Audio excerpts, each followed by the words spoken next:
Welcome, Tree, man. Right off the stage, Hollywood, Fonda Theater, Red Bull Sound Select. How'd that feel? That was wonderful. You know, I had a great time up there. The crowd was receptive. My first time in LA, you know, we had a ball. We had a blast. You know, being able to introduce yourself to all these new fans out here.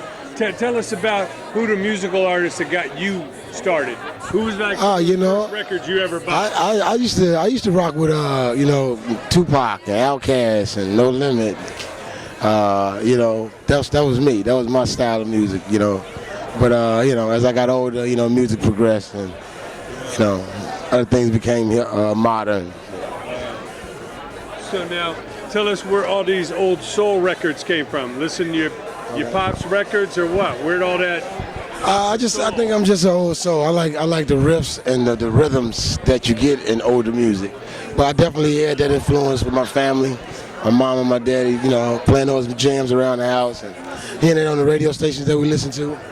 You know, I can't front like that ain't where I got a lot of it from. But yeah, I definitely found a lot of them on my own though too. Sure. Yeah, they don't make records like they used to, so yeah, you're that's true. Combining something from the past and something new. Yeah. Tell us about Soul Trap, how you came up with that.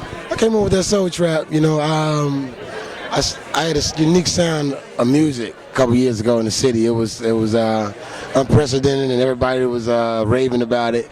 And they were giving it, everybody was giving it a name. It was just this new wave of music.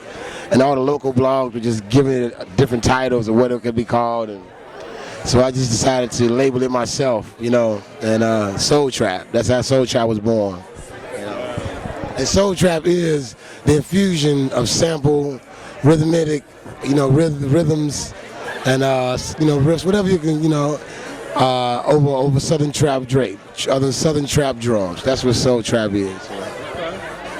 Well, I know you've been able to take this music to some festival stages. Talk about some of those festivals and some of the unique shows you've been able to do.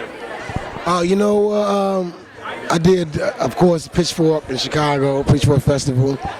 I went out to, my most recent ones were 2 festivals I did over in the UK this last May and June. Where we hit, I want to say 9 cities, 4 countries.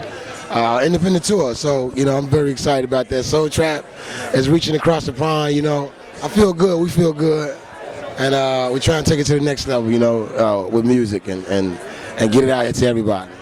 Sure. Well, tell us how you got involved with the whole Red Bull Sound Select, and you know what it's like to be sharing the stage with Juicy J tonight. Well, you know, it's definitely an honor to share a stage with a legend like Juicy J. You know, I grew up listening to those guys in my teenage years and so on and so forth. But with Red Bull selected me out of a handful of guys that were making noise in Chicago. And like I say, I've been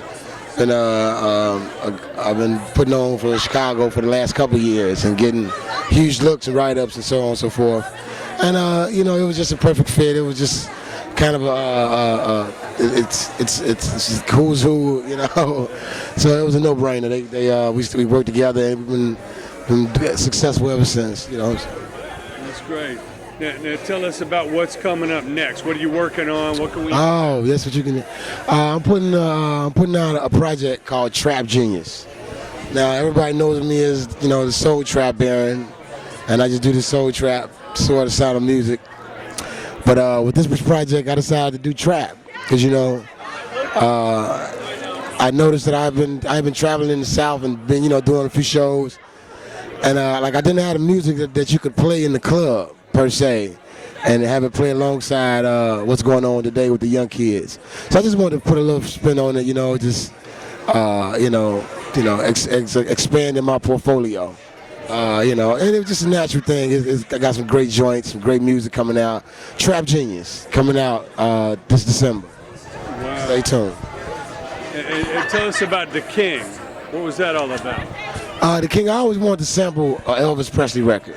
You know, I just thought it would be neat. I had never heard it done before. So I just wanted to do something new. It was just fresh. Yeah. You know, it just sounded good, and we rocked it. And it's a hit, you know. So that's how we do it. But that is Elvis Presley's "Falling in Love" sample. Well, obviously Elvis is gone, but some of those elder statesmen, you know, the Little Richard's still alive, Chuck Berry's still alive, Jerry Lee Lewis still alive, Smokey Robinson. What does it mean to pay homage at all to those forefathers? Oh man, those are my heroes. You know, people in all the, you know, and me just being a respectable individual. You know, I just know to respect my elders and you know, give them their praise, give them their just due. And I'm a fed man, and especially when you're talented at something that's unmistakable, and you know, to not pay homage would be disrespectful. So, yeah, they definitely get all my respect, my love. Those are my heroes. You know? You can't forget what they've done to give this opportunity to all of us. Yeah, you know? they created the sound that we're using. You know, and the thing about the sampling, and Kanye said it. People, you know, they go to school they learn for years and years how to play this trombone or play this trumpet. Or they record it, and I take it and I manipulate it and take all that in a matter of seconds. It took them years to learn that. So much praise is due where it belongs, you know. Sure.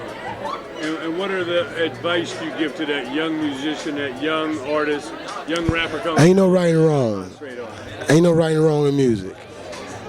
Ain't no right and wrong. Nowadays, you know, things that aren't quote unquote stigma, what rap should sound like, seems to be the most successful because it's so different. So do your thing. You know, everybody got their own story. If you stick to it, you'll get some result. Everybody can't be Elton John though. Let's be realistic. You know, be you. Be you. Get you know, go hard at your music enough to where you can achieve some of your goals.